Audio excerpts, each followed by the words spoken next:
So, you know, for me, the biggest thing about what our day looks like from an adult perspective is that, you know, you start about 8 o'clock in the morning, you come into the home, you'll have a handover. So the staff that have slept in overnight in the homes, they'll give you a handover. If you work in the school, you'll have a gathering, you'll have a meeting to set your day up before the children arrive. Generally, the children arrive at about 9 to 9:30 in school, depending on what pathway they're on. There's lots of different pathways for our kids in the school. Some of them might not come to the afternoon. Some of the children don't actually come in on site, and they work off site with tutors all the time.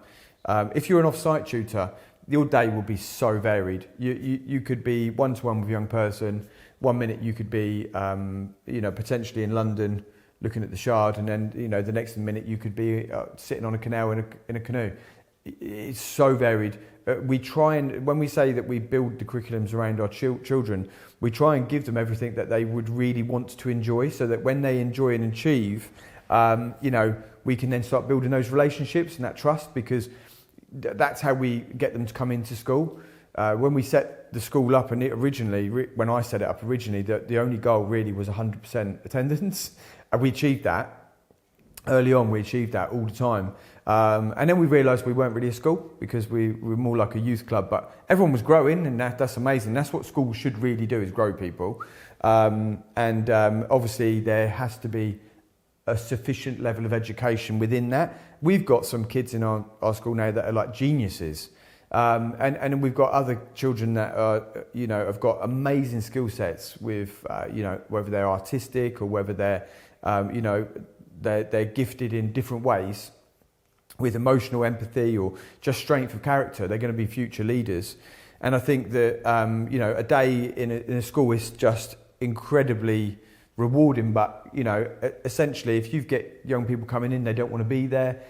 They can be quite angry, they can be quite difficult. And actually, you could have quite tough days, and you could have really, really amazing days. And I think you're going to come in with that mindset.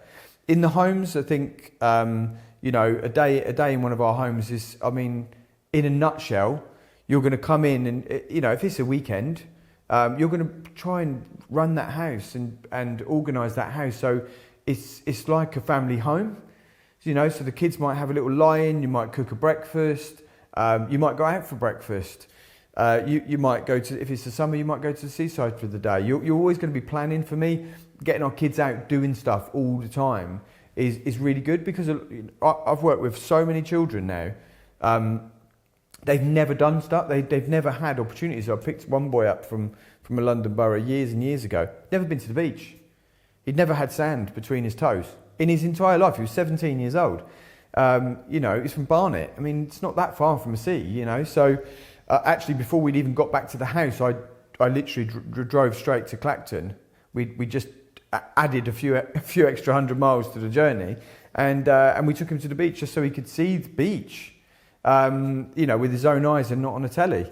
And I think for us in the organisation, that's what a day looks like. And a lot of our kids, you know, they want to know that they feel safe. So when it gets to bedtime, they want that culture of safety to be really paramount, and they want to know that, you know, people are going to be there with them. And for me, I talk about settling a lot, you know, so I'm always sort of thinking about sort of new ways when I'm working on shift to how I'm going to help young people sort of feel safe in their own environment. So we've been out all day, we come back, we've had dinner out, you're really tired, you know, you want to go to bed yourself.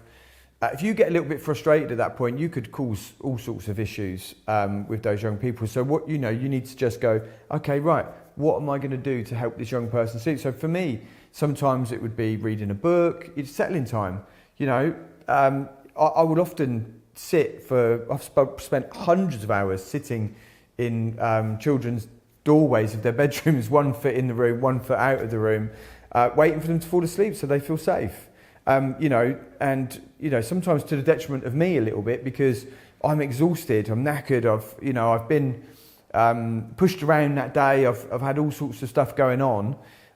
You know, even if you've had an amazing day, you're still tired. You're still, you kind of start making it about you a little bit, and I need to get home, and I've got stuff to do tomorrow, and I've got this, and if you do that right at the tail end of the day, you've lost the whole day.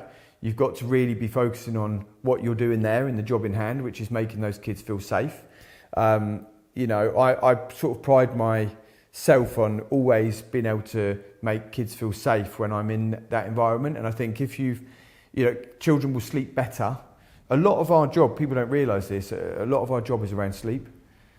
If you just think about yourself within this, if you have 6 hours sleep in a night, you're going to wake up feeling grumpy.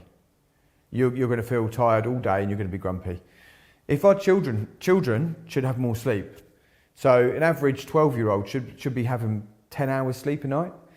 If our children, if our children in our homes are only sleeping 8, over time they're at a deficit. It might not be 1 day, it might not be 2 days, it might not be 3 days, they're at a deficit. Our job is to try and get them to have as much sleep as they possibly can, so their brain develops and grows. If they can do that, if we can do that and we can help that, and we can understand that they need really good nutrition and all of that sort of stuff, and that throughout the day we've got to be feeding them all of this stuff in their brains and keeping them busy, keeping them active, feeding them life so that they're busy and active. Their brains will develop, and when they get to bed, they'll feel tired, they'll feel exhausted. And then when they sleep, their bodies will grow and repair. And if they don't get enough sleep, constantly don't get enough sleep, that's going to have a detrimental effect. And the statistics around mental health and lack of sleep are massive. It's one of the biggest triggers for mental health is lack of sleep. People that don't sleep for 3 days can go into psychosis.